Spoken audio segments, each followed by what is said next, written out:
Hallelujah. പ്രിയപ്പെട്ട സഹോദരങ്ങളെ, നമ്മുടെ എല്ലാവരുടെയും ജീവിതത്തിലെ വലിയൊരാഗ്രഹമാണ് നമുക്കെല്ലാവർക്കും ഒരു സമാധാനം ഉണ്ടാകണം. ശരിയല്ലേ? വേറെ കുറേ പേരോട് സംസാരിക്കുമ്പോൾ അവർ ധ്യാനം കഴിയുമ്പോൾ പറഞ്ഞത് എങ്ങനെയാണ്, ഇനി ഇതേമാതിരി നല്ല കൃപയിലും വിശുദ്ധിയിലും ജീവിക്കണം. ഇനി ചിലർ രോഗം അറിയിക്കും, ആരോഗ്യം കുടുംബത്തിൽ വേണം. എനിക്ക് കുടുംബത്തിൽ ആരോഗ്യമില്ല, ഒക്കെ രോഗികളാ, ആരോഗ്യം വേണം. ഇങ്ങനെ ആഗ്രഹിക്കുന്ന കുടുംബങ്ങളുണ്ട്. ഇതൊക്കെ നല്ല കാര്യങ്ങളാണ്. നിങ്ങൾ പറഞ്ഞതെല്ലാം ദൈവം കേട്ടിട്ടുണ്ട്, അത് നടക്കും. ഇന്നല്ലെങ്കിൽ നാളെ ദൈവം നിങ്ങളെ അനുഗ്രഹിക്കും. അച്ഛനിത് ശുശ്രൂഷകൾക്ക് പോകുമ്പോൾ അനേക സ്ഥലങ്ങളിൽ എല്ലാ ജനങ്ങളും ഇങ്ങനെ പറയണത് കേട്ടപ്പോൾ ഞാൻ കർത്താവിനോട് ചോദിച്ച്, കർത്താവേ, എല്ലാവരുടെയും തലയെ കൈവച്ച് പ്രാർത്ഥിക്കാമെന്ന് പറഞ്ഞാൽ നടക്കുന്ന കാര്യമല്ല. അതിന് വല്ല കുറുക്ക് വഴി ഉണ്ടെങ്കിൽ പറഞ്ഞാൽ തിരക്കിടില്ല. അങ്ങനെ പ്രാർത്ഥിച്ചപ്പോൾ ദൈവം എനിക്ക് ബൈബിളിൽ ഒരു വഴി കാണിച്ചു തന്നു. ആ അനുഗ്രഹത്തിൻ്റെ വഴിയാണ് പറയാൻ പോണത്. നിങ്ങൾക്കൊക്കെ റെഡിയാണോ? അതാണ് ജെറമിയായുടെ പുസ്തകം 29-ാം അധ്യായം 6-ാം വാക്യം. നിങ്ങൾ വേഗം പോയി കല്യാണം കഴിക്കുവിൻ. എൻ്റെ ദൈവേ, ഇപ്പോൾ കുറേ മാതാപിതാക്കന്മാർ പറയും, ഇപ്പം തന്നെ കുട്ടികളെ കൺട്രോൾ ചെയ്യാൻ പറ്റാതെ ഞങ്ങൾക്ക് പെട്ടു. അപ്പം ഇനി കല്യാണം കഴിക്കണമെന്ന് ധ്യാനത്തിൽ നിർദ്ദേശം കൊടുത്തു വിട്ടാൽ ഇനി എന്ത് ചെയ്യുമെന്നാണ് മാതാപിതാക്കന്മാർ ചിന്തിക്കുന്നത്. ദൈവം വളരെ സന്തോഷിക്കുന്ന ഒരു വിഷയമാണ് ഭൂമിയിൽ ദൈവമക്കൾ കല്യാണം കഴിക്കുന്നത്. ജെറമിയായുടെ പുസ്തകം 29-ാം അധ്യായം 6-ാം വാക്യം. നിങ്ങൾ വിവാഹം കഴിച്ച് സന്താനങ്ങൾക്ക് ജന്മം നൽകുവിൻ. കല്യാണം കഴിച്ചങ്ങനെ സൊള്ളി അടിച്ച് നടക്കാനല്ല പറഞ്ഞിരിക്കണേ. കുറേ പേരുണ്ട് കല്യാണം കഴിച്ച ഉടനെ ആദ്യ തീരുമാനം നമുക്ക് ഉടനെ കുട്ടികൾ വേണ്ട, നമുക്കിങ്ങനെ സൊള്ളി അടിച്ച് അങ്ങനെ നടക്കാം. Praise the Lord. പ്രിയപ്പെട്ട സഹോദരങ്ങളെ, എന്നാൽ ബൈബിൾ പഠിപ്പിക്കുന്നത് അങ്ങനെയല്ല. നിങ്ങൾ എളുപ്പം പോയി വേഗം പോയി കല്യാണം കഴിക്കുവീൻ, എന്നിട്ട് വേഗം തന്നെ ധൃതി പിടിച്ച് സന്താനങ്ങൾക്ക് ജന്മം നൽകുവീൻ. ഇന്ന് സത്യത്തിൽ നിങ്ങൾ ചിന്തിച്ചു നോക്ക്, നിങ്ങൾ ആത്മാർത്ഥ ചിന്തിച്ചു നോക്ക്. നമ്മൾ കുടുംബത്തിൽ കുട്ടികളുടെ എണ്ണം കുറയ്ക്കുന്നത് നല്ല ഉദ്ദേശത്തോടെയാണ്. എന്താ ഉദ്ദേശം എന്നറിയോ? ഉള്ള കുട്ടികളെ നന്നായി വളർത്തണം. ശരിയല്ലേ? ഉള്ള കുട്ടികൾക്ക് നല്ല ഡ്രസ്സ് കൊടുക്കണം, അവർക്ക് നല്ല ആരോഗ്യം വേണം, അവർക്ക് നല്ല സൽസ്വഭാവം ഉണ്ടാകണം, അവർക്ക് നല്ല വിശുദ്ധി വേണം, നല്ല പ്രാർത്ഥന വേണം, നല്ല ഭാവി അവർക്കുണ്ടാകണം. അതിനുവേണ്ടിയല്ലേ നമ്മൾ കുട്ടികളുടെ എണ്ണം വീട്ടിൽ കുറയ്ക്കണത്? ഞാൻ ചോദിക്കട്ടെ, എങ്ങനെ കുട്ടികളുടെ എണ്ണം കണ്ടമാനം കുറച്ചു? നല്ല വീടുകളുണ്ടായി, നല്ല റോഡുകളുണ്ടായി, ധാരാളം സൂപ്പർ സ്പെഷ്യാലിറ്റി ഹോസ്പിറ്റലുണ്ടായി. ഇന്ന് മനുഷ്യൻ്റെ ആരോഗ്യം കൂടുകയാണോ കുറയുകയാണോ ചെയ്തിരിക്കുന്നത്? ഇന്നത്തെ ആരോഗ്യത്തിൻ്റെ കാര്യം പറയാതിരിക്കുക ഭംഗി. പ്രിയപ്പെട്ട സഹോദരങ്ങളെ, അട്ടപ്പാടിയിൽ ഒരു നല്ല ഒരു തടിമാടൻ ചേട്ടൻ, കൈക്കാരൻ ചേട്ടനാണ്, 40-45 വയസ്സേ ഉള്ളൂ. ഒരു ഉദ്ദണ്ഡനായ ഒരു ചേട്ടൻ, കൈക്കാരൻ ചേട്ടൻ പള്ളിയിൽ നടക്കുകയാണ്. അപ്പോൾ ഒരു ദിവസം വികാരിച്ചൻ പറഞ്ഞു, ഒരു ചെറിയ പനി. വികാരിച്ചൻ പറഞ്ഞു, ഇപ്പോഴത്തെ പനിയെ സൂക്ഷിക്കണം, ഹോസ്പിറ്റലിലേക്ക് ഒന്ന് കൊണ്ടുപോകാൻ പറഞ്ഞു. അങ്ങനെ പെരിന്തൽമണ്ണയിലുള്ള ഒരു ഹോസ്പിറ്റലിലേക്ക് കൊണ്ടുപോയി. രാവിലെ പോയത് തന്നെ അങ്ങോട്ട് നടന്നു പോയതാ, ബസ്സിൽ കയറി പോയതാ. വൈകുന്നേരം ആയപ്പോൾ ഡെഡ് ബോഡിയായി തിരിച്ച് വീട്ടിലേക്ക് വന്നു. ഡോക്ടർമാർ അവിടെ ചെന്ന ഉടനെ വേഗം എടുത്ത് തിരിച്ചിട്ട് മറിക്കിടുന്നു, അവർ വേർത്ത് കുളിക്കുന്നു. അവർ പറഞ്ഞു 24 മണിക്കൂർ കഴിയാൻ ഒന്നും പറയാൻ പറ്റില്ല. അയ്യോ 48 മണിക്കൂർ കഴിയാൻ ഒന്നും പറയാൻ പറ്റില്ല. അങ്ങോട്ട് നോക്കുന്നു ഇങ്ങോട്ട് നോക്കുന്നു, ഒന്നും കഴിയേണ്ടി വന്നില്ല. വൈകുന്നേരം ആൾ മരിച്ച്. അവർ വേർത്ത് കുളിച്ചിട്ട് പറയാണ്, ഇതെന്താന്ന് ഞങ്ങൾക്ക് മനസ്സിലായിട്ടില്ല. രോഗം എന്താന്ന് പോലും ഒന്നും മനസ്സിലാക്കാൻ പറ്റണില്ല. ഇതാണ് ഇന്നത്തെ ആരോഗ്യം. എല്ലാം മെഷീൻ ഓണാക്കി, 5-8 ലക്ഷം റുപ്യ ചിലവായി. പക്ഷേ രോഗം എന്താന്ന് പോലും 8 ലക്ഷം റുപ്യ ചിലവാക്കിയിട്ട് മനസ്സിലാകുന്നില്ല. പണ്ടത്തെ ആരോഗ്യം എന്താണെന്ന് ഞാൻ പറഞ്ഞു തരട്ടെ. വേണ്ട, എൻ്റെ കാര്യം തന്നെ ഓർത്താൽ മതിയല്ലോ. 1980കളുടെ ആരംഭം, ഞാൻ 6-ാം ക്ലാസ്സിൽ 7-ാം ക്ലാസ്സിൽ പഠിക്കുന്ന കാലം. പ്രിയപ്പെട്ട സഹോദരങ്ങൾ, എനിക്കങ്ങനെ രോഗം വരാറില്ല. വല്ലപ്പോഴും ഒരു രോഗം വരും. ഒരു ദിവസം ഒരു രോഗം വന്നു. ആ രോഗത്തിൽ എന്താ പ്രശ്നം വെച്ചാൽ, അന്ന് ഭയങ്കരമായൊരു വയറുവേദന, വയറ് നോവ്, ഭയങ്കരമായിട്ട് ഇരിക്കാൻ നിൽക്കാനും പറ്റില്ല, കൊളുത്തിപ്പിടുത്തം പോലെ. ഞാൻ മരിച്ചു പോകുമെന്ന് എനിക്ക് തോന്നി. ഞാൻ അപ്പോൾ വീട്ടിൽ പറഞ്ഞപ്പോൾ അപ്പം പറഞ്ഞതേ, അവിടെ ഒരു ഗവൺമെൻറ് ആശുപത്രി ഉണ്ട്, അങ്ങോട്ട് പൊക്കോളാൻ പറഞ്ഞു. മണ്ണാർക്കാട് എല്ലാവർക്കും കൂടി ഒരു ആശുപത്രി അവിടെ ഉള്ളൂ. ഞാൻ അങ്ങോട്ട് ഇറങ്ങിയപ്പോൾ എല്ലാവരും അങ്ങോട്ടാണ് പോകേണ്ടത്. ഞാൻ ആ കൂട്ടത്തിൽ അവിടെ ചെന്നു. അവിടെ ചെന്നപ്പോൾ ഡോക്ടറെ അടുത്ത് എന്ന് പറഞ്ഞു, ഡോക്ടറെ വയറുവേദനയായിട്ട് പാടില്ല ഡോക്ടറെ എന്ന് പറഞ്ഞു. ഡോക്ടർക്ക് ടെൻഷനൊന്നുമില്ല. ഡോക്ടർ അന്നൊരു ടോർച്ചുണ്ട്, പിന്നെ ഒരു സാധനം കഴുത്തിലെടുത്തേ ഉള്ളൂ. മെഷീൻസ് ഒന്നും ഇല്ലാത്ത കാലമാണെന്ന്. ആകെ ഒരു ടോർച്ച് ഒരു യന്ത്രമുള്ളൂ. അതുകൊണ്ട് ഇങ്ങനെ പറഞ്ഞു, ഇവിടെ നിൽക്കാൻ പറഞ്ഞു, കണ്ണ് കാണിക്കാൻ പറഞ്ഞു, കണ്ണിലേക്ക് ഇങ്ങനെ ഒന്ന് വലിച്ചു നോക്കി, വാ പൊളിക്കാൻ പറഞ്ഞു, വായിലേക്ക് ടോർച്ച് അടിച്ച് അതിന് ശേഷം ആ സാധനം ഇങ്ങനെ നെഞ്ചത്ത് വെച്ച് 1.5 മിനിറ്റ് ഒരു കുറിപ്പ് തന്ന് അങ്ങോട്ട് അവിടെ കമ്പൗണ്ടറെ കൊടുക്കാൻ പറഞ്ഞു. 1.5 മിനിറ്റ് കൊണ്ട് ചെക്കപ്പ് കഴിഞ്ഞു. ഞാൻ ആ കമ്പൗണ്ടറിൽ ഈ ഒരു ചീട്ട് കൊണ്ട് കൊടുത്തു. കമ്പൗണ്ടർ ചോദിച്ചു കുപ്പി വല്ലതും ഉണ്ടോ എന്ന് ചോദിച്ചു. ഞാൻ പറഞ്ഞു കുപ്പിയൊന്നുമില്ല. ആ ഒരു കുപ്പി കൊണ്ടുപോകാൻ മരുന്ന് തരാമെന്ന് പറഞ്ഞു. ആദ്യമായിട്ടാണ് ഹോസ്പിറ്റലിൽ പോണത്. അപ്പോൾ ഞാൻ അടുത്ത് നിന്ന് സർവത്ത് കടക്കാരനുണ്ട്, നല്ലൊരു മുസ്ലിം സഹോദരൻ. ഞാൻ പറഞ്ഞു ചേട്ടാ ഒരു കുപ്പി എന്തിനാന്ന് ചോദിച്ചു. മരുന്ന് വാങ്ങാനാന്ന് പറഞ്ഞു. കമ്പൗണ്ടർ വിട്ടിരിക്കുക എന്ന് പറഞ്ഞു. അദ്ദേഹം നല്ലൊരു മനുഷ്യൻ. അദ്ദേഹം പോയി വലിയൊരു സർവത്ത് കുപ്പി, അന്ന് എനിക്ക് ഉയരം കുറവാണ്, എൻ്റെ അത്ര വലിപ്പമുള്ള ഒരു കുപ്പി, അതിനെ കഴുകി തുടച്ച് കുട്ടിയെ മരുന്ന് വാങ്ങാനല്ല നല്ല കുപ്പി തരാമെന്ന് പറഞ്ഞ് കഴുകി തുടച്ച് നല്ല വിധത്തിൽ ആ കുപ്പി എന്ന് പറഞ്ഞ് ഇത് കൊണ്ടുപോകാൻ പറഞ്ഞു. ഞാനത് കൊണ്ട് കമ്പൗണ്ടർ എന്ന് പറഞ്ഞത് ഈ സാധനം കൊണ്ട് കൊടുത്തു. വലിയൊരു കുപ്പി, സർവത്ത് കുപ്പി. കമ്പൗണ്ടർ എന്നെ നോക്കി നേരെ ഉള്ളിലേക്ക് പോയി. ഞാൻ നോക്കി കമ്പൗണ്ടർ എങ്ങോട്ട് പോകണമെന്ന് നോക്കിയപ്പോൾ അദ്ദേഹം 3 കുപ്പികളുടെ അടുത്തേക്കാണ് പോണത്. ഒരു കുപ്പിക്കകത്ത് മഞ്ഞ വെള്ളം, ഒരു കുപ്പിക്കകത്തൊരു ഇളം ചുവപ്പ് വെള്ളം, അങ്ങനെ 3 കളറിൽ കൈതച്ചക്ക വെള്ളം ഒരു കുപ്പിക്കകത്ത്. 3 ടൈപ്പ് വെള്ളങ്ങൾ ഇരിക്കുകയാണ്. ഒരു ചായക്കപ്പ് പോലെ കപ്പുണ്ട്, മൂപ്പരൊന്ന് ആച്ചിയാൽ എന്നിട്ട് വലിയ കപ്പ് കൊണ്ട് 2 കോരി എടുത്തിട്ട് കൊണ്ട് കുടിച്ചോളാൻ പറഞ്ഞു. 3 നേരം കുടിച്ചോളാൻ പറഞ്ഞു. എൻ്റെ സഹോദരന്മാരെ എന്നോട് പറഞ്ഞ് പുച്ചയായിട്ടുണ്ട്, ഒരു നേരം ഇപ്പം തന്നെ കുടിച്ചോളാൻ പറഞ്ഞ് ബാക്കി വൈകുന്നേരം കൂടി. ഞാനൊരു 2 കവളം കണ്ട് കുടിച്ചു. അയ്യോ ഒരു പ്രത്യേക ചൊവ. ഇപ്പോഴത്തെ കുട്ടികൾക്ക് ആ വെള്ളം കിട്ടാനുണ്ടെന്ന് അറിയാൻ പാടില്ല. എൻ്റെ സഹോദരന്മാരെ, ഞാൻ ഉച്ചയ്ക്കും കുടിച്ചു വൈകുന്നേരം കുടിച്ചു. പിറ്റേ ദിവസം യാതൊരു കേടുമില്ലാതെ തുള്ളിച്ചാടി സ്കൂളിലേക്ക് പോയി. രോഗവും പോയി, എല്ലാം പോയി. നോക്കുക അന്നത്തെ സ്ഥിതി എന്ന് പറഞ്ഞാൽ പരിശോധിക്കാൻ വേണ്ടി ഒരു 1.5 മിനിറ്റ് ഒന്ന് വന്ന് കണ്ണിങ്ങനെ വലിച്ചു നോക്കുക, ടോർച്ചൊന്ന് അടിച്ചു നോക്കുക, കുറിപ്പ് എഴുതുക, ഇത്ര ആവശ്യമുള്ളൂ. എന്നിട്ട് ഒരു വെള്ളം, വലിയ സ്പെഷ്യൽ വെള്ളമൊന്നുമല്ല, അവിടെ എല്ലാവർക്കും കൊടുക്കണ വെള്ളം തന്നെ, അത് തന്നു. ഞാനത് കുടിച്ചു. എന്തായി? രോഗം മാറി. ആ സ്ഥാനത്ത് നിന്ന് എല്ലാ മെഷീൻ ഓണാക്കിയിട്ട് പിന്നെ രോഗം എന്താണെന്ന് അറിയാൻ പാടില്ലാതെ നടക്കുക. ഉറക്കെ പറഞ്ഞേ ഹല്ലേലൂയ. പ്രിയപ്പെട്ട സഹോദരങ്ങളെ, ഇന്ന് നല്ല നല്ല റോഡുകളും നല്ല നല്ല വീടുകളും ടോയ്ലറ്റുകളും ഉണ്ടെന്ന് പറഞ്ഞിട്ട് കാര്യമില്ല. മനുഷ്യൻ്റെ ആരോഗ്യം കുത്തനെ കുറഞ്ഞുകൊണ്ടിരിക്കുകയാണ്. മനുഷ്യൻ്റെ വേദന കടലല പോലെ വർദ്ധിക്കുക. അട്ടപ്പാടിയിൽ വേറൊരു മനുഷ്യൻ പറഞ്ഞു, എൻ്റെ ഇടവക്കാരൻ ഒരാൾക്കുണ്ടായ സംഭവം എനിക്ക് മറക്കാൻ പറ്റില്ല. എന്തോ ഒരു ചെറിയൊരു ചൊറി പോലെ വന്നു, മേത്ത് മുഴുവനും പെരുകി, കംപ്ലീറ്റ് തൊലി പോയി, ശരീരം മൊത്തം ഒരു വ്രണമായി മാറി. വാഴയില വെട്ടി അതിലാണ് കിടത്തിയത്.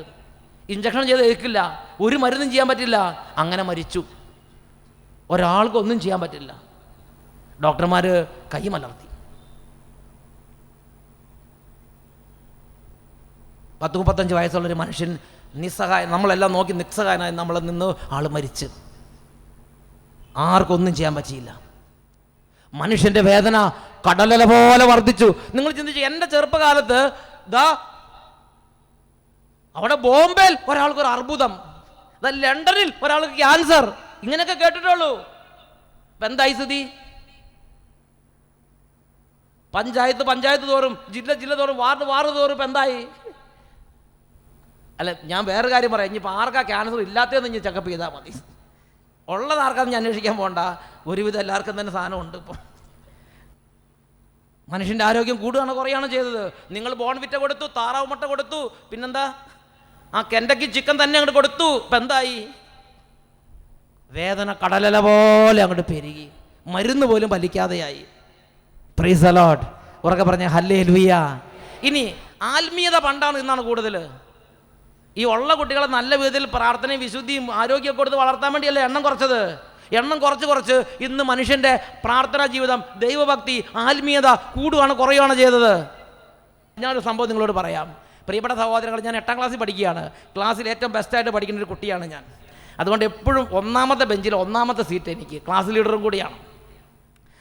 അങ്ങനെ 1ാം ക്ലാസ് തൊട്ട് അങ്ങനെയാണ് കയറി വരണത്. അതുകൊണ്ടാണ് ഈ റാങ്ക് ഹോൾഡർ ഇടയ്ക്കിടയ്ക്ക് പറയണത്. Praise the Lord. അപ്പോൾ 8ാം ക്ലാസ്സിലെത്തി. അപ്പോൾ എൻ്റെ ആത്മാർത്ഥ സ്നേഹിതൻ വിജയൻ ഒരു ദിവസം എൻ്റെ അടുത്ത് വന്നിട്ട് പറഞ്ഞു, സേവ്യറേ, എൻ്റെ തൊട്ടടുത്ത് എനിക്ക് 49 മാർക്കാണെങ്കിൽ അവന് 48 മാർക്ക്, വിജയൻ. അപ്പോൾ വിജയൻ ചോദിച്ചു, സേവ്യറേ, നിന്നെ ഞാനൊരു സാധനം കാണിച്ചായിരുന്നു, നീ കണ്ടിട്ടുണ്ടാവില്ല എന്ന് പറഞ്ഞു. ഞാൻ പറഞ്ഞു, ഒരുവിധ സാധനമൊക്കെ ഞാൻ കണ്ടിട്ടുള്ളതാണ്, അതുകൊണ്ട് ഞാൻ കാണാത്തൊന്നും നീ കണ്ടിട്ടുണ്ടാവില്ലെന്ന് ഞാൻ അവനോട് പറഞ്ഞു. കാരണം ഞാനാണല്ലോ ഫസ്റ്റ്, നീ സെക്കൻഡല്ലേ ഉള്ളൂ.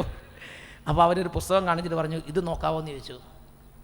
ഞാൻ ആ പുസ്തകത്തിലേക്ക് നോക്കിയപ്പോൾ എൻ്റെ സഹോദരന്മാരെ, ഇതുവരെ കാണാത്ത ആകാശവും ഭൂമിയും എല്ലാം അതിനകത്തിരിക്കുക. ഞാൻ ചോദിച്ചു, വിജയ ഇതെന്തായി കാണണമെന്ന് ചോദിച്ചു. വിജയൻ പറഞ്ഞു ഒന്നും മിണ്ടണ്ട, ഇതാണ് എല്ലാവരും കണ്ടുകൊണ്ടിരിക്കുന്നത്, നമ്മൾ മാത്രമേ കാണാത്തുള്ളൂ എന്ന് പറഞ്ഞു. കുറേ സ്ത്രീകളുടെ നഗ്ന ചിത്രങ്ങളാണത്. ജീവിതത്തിൽ ആദ്യമായിട്ടാണ് ഇങ്ങനെയുള്ള സാധനങ്ങൾ കണ്ടത്. ഞാൻ പറഞ്ഞു വിജയൻ പറഞ്ഞു മിണ്ടണ്ട അടച്ചു വെക്ക്, പുറകിലുള്ള എല്ലാവരും അത് കണ്ടുകൊണ്ടിരിക്കുക, നമ്മൾ മാത്രമേ കാണാത്തുള്ളൂ എന്ന് പറഞ്ഞു. കുഴപ്പന്മാർ ഒരു സെറ്റ് പുറകിരിപ്പുണ്ട്, അവരെ കംപ്ലീറ്റ് പോക്കാന്ന് എനിക്കറിയാമായിരുന്നു. ഞാൻ പറഞ്ഞു, അപ്പം വിജയൻ പറഞ്ഞു നീ ഇത് കണ്ടിട്ടില്ലെന്ന് എനിക്കറിയാമായിരുന്നു, അതുകൊണ്ട് ഞാൻ കഷ്ടപ്പെട്ടൊരു കോപ്പി നിനക്ക് വേണ്ടി സംഘടിപ്പിച്ചുകൊണ്ട് വന്നിരിക്കുക എന്ന് പറഞ്ഞു. ഞാൻ പറഞ്ഞു ഒരു കാര്യം, എന്നിങ്ങനെ കുറേ പുസ്തകങ്ങൾ കയ്യിൽ കൊണ്ടുപോകണ കാലം, ഞാൻ പറഞ്ഞു നീ ഒരു കാര്യം ചെയ്യ്, ടീച്ചർ അങ്ങോട്ട് പോണ വഴിക്ക് എൻ്റെ പുസ്തകത്തിൻ്റെ ഇടയിലേക്ക് തള്ളി വെച്ചോളാൻ പറഞ്ഞു. അങ്ങനെ ടീച്ചർ വിദഗ്ധമായി അങ്ങോട്ട് പോയ സമയത്ത് ഇവൻ വളരെ വിദഗ്ധമായിട്ട് ഇത് പൂർത്തിയാക്കി തന്നു. വേറെ ആരും അറിഞ്ഞില്ല, ഞാനും എൻ്റെ സ്നേഹിതൻ ഉറ്റമിത്രം വിജയനും മാത്രം അറിഞ്ഞ ഒരു രഹസ്യ ഓപ്പറേഷനാണിത്. ഞാൻ പറഞ്ഞു ഇന്ന് രാത്രി വായിച്ചിട്ട് നാളെ രാവിലെ ഞാൻ നിനക്ക് കൊണ്ട് തന്നേക്കാന്ന് പറഞ്ഞു. Praise the Lord. എന്നിട്ട് അന്ന് ഇൻ്റർവെല്ലിനിട്ടപ്പോൾ ഞാൻ പോയില്ല, ഞാൻ ഇതിന് ചുറ്റി വരുന്നു, കാരണം ഇത് പോയ ആരെങ്കിലും എടുത്തുകൊണ്ട് പോയി ബുദ്ധിമുട്ടാവും. ഞാൻ ചുറ്റി പറ്റിക്കണം നിന്നു. 4 മണിക്ക് വിട്ട ഉടനെ ഞാൻ എടുത്ത് വേഗം ഇതിന് കയ്യിൽ പിടിച്ച് പുസ്തകങ്ങളെല്ലാം, എന്നിട്ട് ഞാൻ വേഗം പോയി വീട്ടിൽ ചെന്ന് പിന്നെ നിൽക്കാൻ പറ്റില്ല. നമ്മുടെ മുറിയിൽ സാധനം വെച്ചിട്ട് പണിക്ക് പോകണം. പണിക്ക് പോകുന്ന പറഞ്ഞാൽ കൂലിപ്പണിയല്ല, വീട്ടിൽ പശുവിന് പുല്ല് ചേർത്തണം, പിണ്ണാക്ക് മേടിക്കണം, റബ്ബറിന് ഒരുപാട് പണിയുണ്ട്, കൃഷിപ്പണിയുണ്ട്. കൃഷിപ്പണി ചെന്ന് 7 മണിയാകുമ്പോൾ വീട്ടിൽ തിരിച്ചെത്തണം. വീട്ടിൽ തിരിച്ചെത്തിയ കുളിച്ച ഉടനെ സന്ധ്യാപ്രാർത്ഥന കഴിഞ്ഞ് 8 മണിയാകുമ്പം നമുക്കൊരു ചെറിയ ഒരു ഭക്ഷണമുണ്ട്, കഞ്ഞി എന്നൊക്കെയാണ്. ആ കഞ്ഞിയെ കുടിച്ചു കഴിഞ്ഞാൽ പിന്നെ അരമണിക്കൂർ എല്ലാവരും കൂടി ഇരുന്ന് വർത്താനം പറയും. അത് കഴിഞ്ഞാൽ പിന്നെ ഹോംവർക്ക് ചെയ്യാൻ വേണ്ടി നമുക്ക് പോകാം. അന്ന് എനിക്ക് ഭയങ്കര ധൃതിയാണ്. 7 മണിക്കാണ് പ്രാർത്ഥനയ്ക്ക് എത്തി. അത് കഴിഞ്ഞ് ഞാൻ പ്രാർത്ഥന 8 മണിക്കാണ് കഞ്ഞി വേഗം കുടിച്ച്. അത് കഴിഞ്ഞ് ഞങ്ങളിങ്ങനെ മീറ്റിങ്ങിന് ഇരിക്കുന്ന സമയത്ത് എൻ്റെ സഹോദരന്മാരെ, അന്ന് ബെഞ്ചിൻ്റെ പരിഗണനയ്ക്ക് ഒരു പുസ്തകം വന്നിട്ടുണ്ട്. ഫുൾ ബെഞ്ച് കൂടിയിരിക്കുന്ന ദിവസമാണ്. അപ്പം ചോദിച്ചു ഇതാരുടെ പുസ്തകമാണെന്ന് ചോദിച്ചു.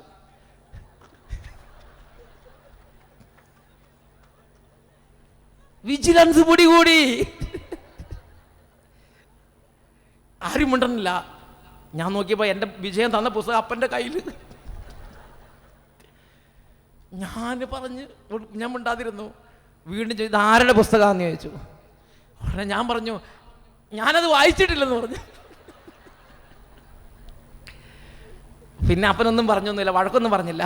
അപ്പോൾ മൂത്ത ചേട്ടന്മാരൊക്കെ ഉണ്ടല്ലോ, ഞാൻ 6-മനാണ്, മുകളിൽ ചേട്ടന്മാർ കുറേ നിൽപ്പുണ്ട്. ഒരാൾ എന്നെ കൈകാര്യം ചെയ്ത് അടിച്ചൊന്നുമില്ല, പിന്നെ ക്രോസ് വിസ്താരം നടത്തി വിചാരണ പൂർത്തിയാക്കി മാസ്റ്റർ തയ്യാറാക്കി. അപ്പോൾ അവർക്ക് മനസ്സിലായി ഞാൻ നിരപരാധിയാണ്, കൊടുന്ന് വെച്ചിട്ടേ ഉള്ളൂ. അപ്പോൾ ഇത് ഇന്നയാളെ തന്നെന്നൊക്കെ മനസ്സിലായി. പിറ്റേ ദിവസം ആ 2 ചേട്ടന്മാരുണ്ട്, ഞങ്ങൾ ഒന്നിച്ചാണ് സ്കൂളിൽ പോണത്. സ്കൂളിലേക്ക് വന്നു. ആ വിജയനെ അങ്ങോട്ട് വിളിക്കാൻ പറഞ്ഞു. 4 മിരട്ടലും. വിജയൻ ഒരു കണ്ണീർ അടിച്ച് പൊടിക്കുമെന്ന് പറഞ്ഞിട്ട് ചേട്ടൻ അവനെ വിരട്ടി. ഞാൻ പറഞ്ഞു അടിക്കരുത് പറഞ്ഞിട്ട്. പ്രിയപ്പെട്ട സഹോദരങ്ങളെ, പിന്നെ ഇന്നു വരെ അങ്ങനത്തെ ഒരു ചീത്ത സാധനം എൻ്റെ അടുത്തേക്ക് വന്നിട്ടില്ല.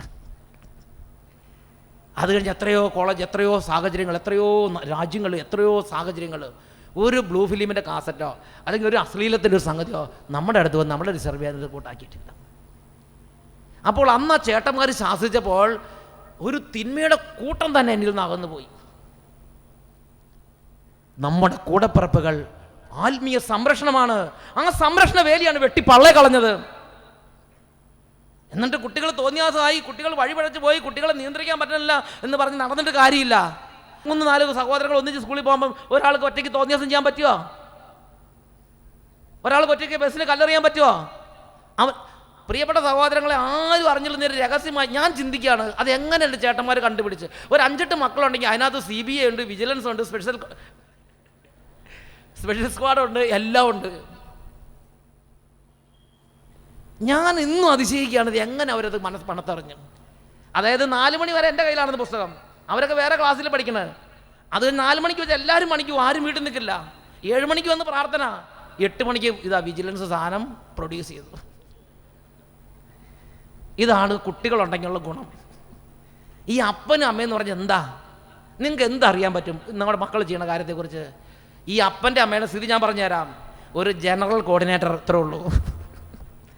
അവർക്ക് വാത്സല്യമാണുള്ളത്. മക്കളുടെ കുനിഷ്ടുകളൊന്നും ഇങ്ങനെ ചുഴിഞ്ഞ് പിടിച്ച് കണ്ടുപിടിക്കാൻ ആ മാതാപിതാക്കന്മാർക്ക് അതിനുള്ള കെൽപ്പില്ല. നിങ്ങളുടെ മനസ്സ് അങ്ങനത്തെ മനസ്സല്ല. വാത്സല്യം, സ്നേഹം, ഒരു പ്രത്യേക ഒരു സ്ഥിതിയിലാണ് നിങ്ങളുടെ മനസ്സിരിക്കുന്നത്. കൂടപ്പിറപ്പുകളുടെ എല്ലാ കുനിഷ്ടുകളും അറിയണത് ഒപ്പത്തിന് വളരുന്ന കൂടപ്പിറപ്പുകളാണ്. ആ കൂടപ്പിറപ്പുകൾ ഇല്ലാതാക്കിയതോടുകൂടി തിന്മ കട്ട പിടിച്ച് വളരാനുള്ള അന്തരീക്ഷമാണ് കുടുംബത്തിൽ ഒരുക്കി കൊടുത്തിരിക്കുന്നത്. ഉറക്കെ പറഞ്ഞേ ഹല്ലേ ലൂയ. സന്തോഷത്തിൽ പറഞ്ഞേ ഹല്ലേ ലൂയ, ഹല്ലേ ലൂയ. കുടുംബത്തിൽ കൂടുതൽ മക്കൾ വേണ്ട എന്ന് തീരുമാനം എടുത്തപ്പോൾ ഈ ആത്മീയ സംരക്ഷണ വേലിയാണ് നിങ്ങൾ പൊളിച്ചു കളഞ്ഞത്. കുടുംബത്തിലേക്ക് സാത്താൻ ഇഷ്ടം പോലെ കയറാനുള്ള വാതിൽ നിങ്ങൾ തുറന്നു കൊടുത്ത്. ഇനി മാനസികാരോഗ്യം പണ്ടാണ് ഇപ്പോഴാണ് കൂടുതൽ. ഞാൻ ഓർക്കട്ടെ, ഞങ്ങൾ 6-7 മക്കൾ പള്ളിയിൽ പോകുമ്പോഴാണെങ്കിലും ഇടി തൊഴി അത് ഈ മക്കൾ കൂടപ്പിറപ്പുകൾ തമ്മിലൊരു മെക്കാനിസം വർക്ക് ചെയ്യുന്നുണ്ട്. അതിനകത്ത് ഇടിയുണ്ട്, തൊഴിയുണ്ട്, വഴക്കുണ്ട്, ഓട്ടമുണ്ട്, ചാട്ടമുണ്ട്, എല്ലാം ഉണ്ടെങ്കിൽ രാത്രിയാകുമ്പോൾ എല്ലാം സെറ്റിൽഡ് ആവും. അതിനകത്ത് എപ്പോഴും അപ്പനും അമ്മയും ഇടപെടേണ്ട കാര്യമില്ല. മിക്കവാറും എല്ലാ കേസുകളും ലോക്കൽ കോർട്ട്, മാക്സിമം ജില്ലാ കോടതി വരെ പോകും. മൂത്ത ചേട്ടൻ പോലും ഇടപെടേണ്ട ആവശ്യമില്ല. അതിനു മുമ്പ് തന്നെ അതിനകത്ത് സെറ്റിൽമെൻറ്റിന് ആളുകളുണ്ട്. Praise the Lord. അപ്പനും അമ്മയ്ക്കും വളരെ അപൂർവം. എൻ്റെ ജീവിതത്തിന് അപ്പനും അമ്മയും ഒരു പ്രശ്നത്തിൽ ഇടപെട്ട കാര്യം ഒന്നുമില്ല. ആകെ ഒരു കാര്യം പറ്റേ ഉള്ളൂ, ആ ഒരു പുസ്തകം കിട്ടിയ കാര്യം. Praise the Lord. ഉറക്കെ പറഞ്ഞേ ഹല്ലേലൂയ. ബാക്കിയെല്ലാം ലോക്കൽ മുനിസിപ്പൽ കോർട്ടുകളിലൊക്കെ തീർന്നിട്ടുണ്ട്. ഒരു വലിയ സംവിധാനമാണ് കൂടപ്പിറപ്പുകളിലൂടെ ദൈവം നമ്മുടെ കുടുംബത്തിൽ ഒരുക്കി. അതാണ് നമ്മളിന്ന് എല്ലാം തകർത്ത് തരിപ്പണാക്കിയിട്ടിരിക്കുന്നത്. ഉറക്കെ പറഞ്ഞേ ഹല്ലേലൂയ. മാനസികാരോഗ്യത്തിൻ്റെ കാര്യം, പ്രിയപ്പെട്ട സഹോദരങ്ങളെ, എത്രമാത്രം കുട്ടികൾ കുടുംബത്തിൽ ഇല്ലാതാകുന്നോ അത്രയ്ക്കും അനാരോഗ്യമുള്ള മക്കളെയാണ് ലോകത്തിന് നമ്മൾ സമ്മാനം ചെയ്യുന്നത്. ഞാൻ ഓർക്കണ്ട, അന്ന് വഴക്ക് പറയുന്നു, അടിക്കുന്നു, ഇടിക്കുന്നു, തൊഴിക്കുന്നു. എൻ്റെ ചേട്ടൻ കുറേ തൊഴിച്ചിട്ടുണ്ട് എന്നെ. പക്ഷേ ആന്തരിക മുറിവ് എന്ന് പറഞ്ഞ സാധനം ഇന്ന് വരെ ഉണ്ടായിട്ടില്ല. ഈ ആന്തരിക മുറിവ് കേൾക്കാൻ തുടങ്ങിയത് അപ്പോൾ ഈ അടുത്ത കാലത്തല്ലേ. മുറിവ് തട്ടിയിട്ട് നടക്കാൻ അറിയില്ല, എന്ത് തൊട്ടാലും മുറിവ്. ഒരെണ്ണത്തിൻ്റെ മുഖത്ത് നോക്കിയ സന്തോഷം ഉണ്ടോ? ഒക്കെ ഡിപ്രഷൻ പിടിച്ച് ഗ്ലൂമി ആയിട്ട് ഇങ്ങനെ ഇരിക്കുകയാണ്. എന്താ ഡിപ്രഷൻ? പ്രത്യേകിച്ച് മറ്റ് രാജ്യങ്ങളിൽ, അമേരിക്ക, യൂറോപ്യൻ രാജ്യങ്ങളിലെ ഒരു പ്രധാന രോഗമാണ് ഡിപ്രഷൻ. പിന്നെയുള്ളതാണ് ഗ്ലൂമി ആയിട്ടിരിക്കുക. Praise the Lord. എന്താ കാരണം?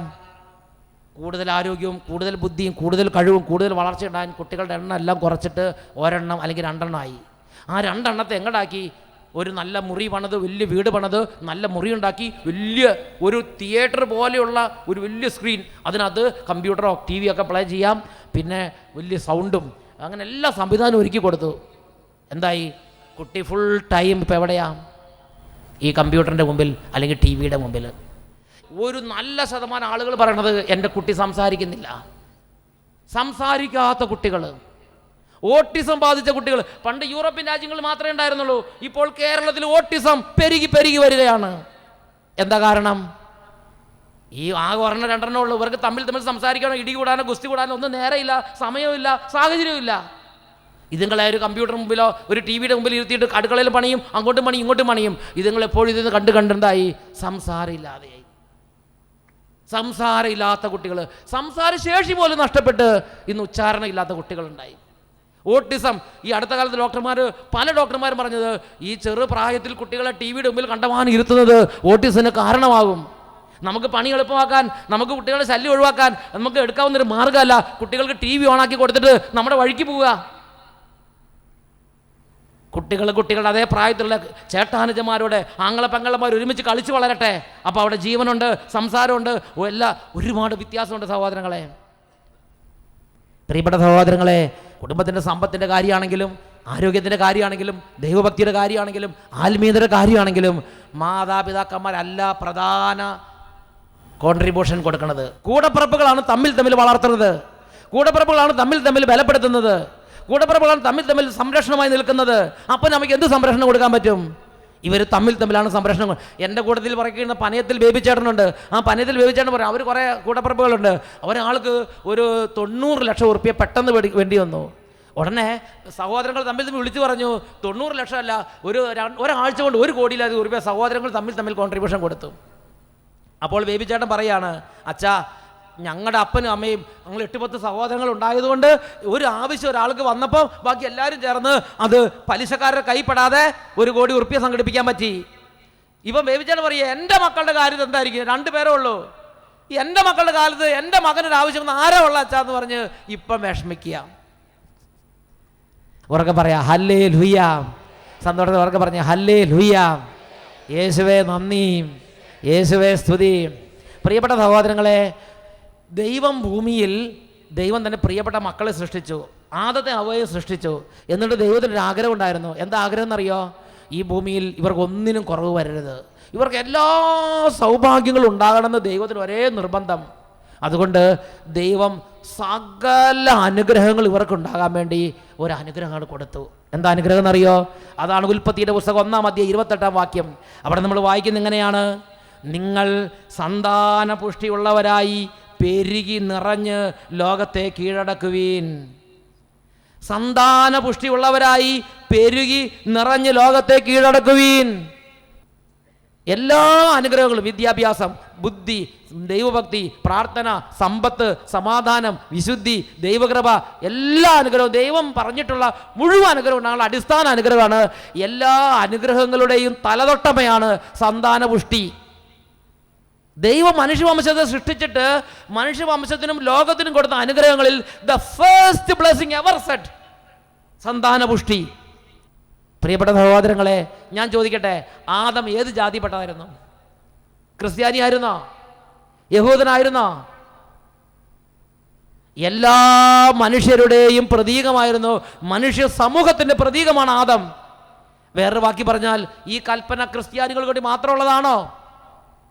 ഇത് ക്രിസ്ത്യാനികൾക്കും ഇസ്ലാം മതവിശ്വാസികൾക്കും ഹൈന്ദവർക്കും ഇന്ത്യയിലുള്ളവർക്കും ചൈനയിലുള്ളവർക്കും യൂറോപ്പിലുള്ളവർക്കും അമേരിക്കയിലുള്ളവർക്കും ആഫ്രിക്കയിലുള്ളവർ എല്ലാ രാജ്യങ്ങളിലും എല്ലാ കാലങ്ങളിലുള്ള സകല മർത്യർക്കുമുള്ള കൽപ്പനയാണ്: നിങ്ങൾ സന്താനപുഷ്ടിയുള്ളവരായി പെരുകി നിറഞ്ഞ് ലോകത്തെ കീഴടക്കണം.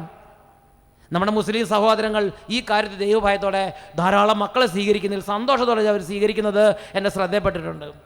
അതുകൊണ്ട് ദൈവം ധാരാളം സമ്പത്ത് അവർക്ക് കൊടുക്കുന്നതായിട്ട് നമുക്ക് കാണാൻ പറ്റും.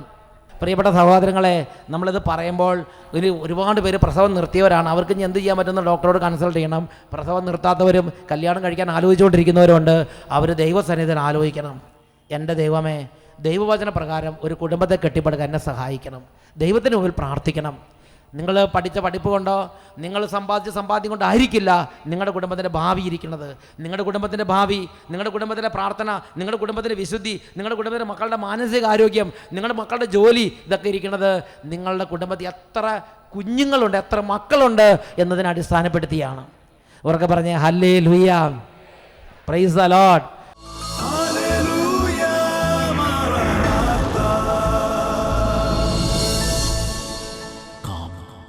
Lord Jesus.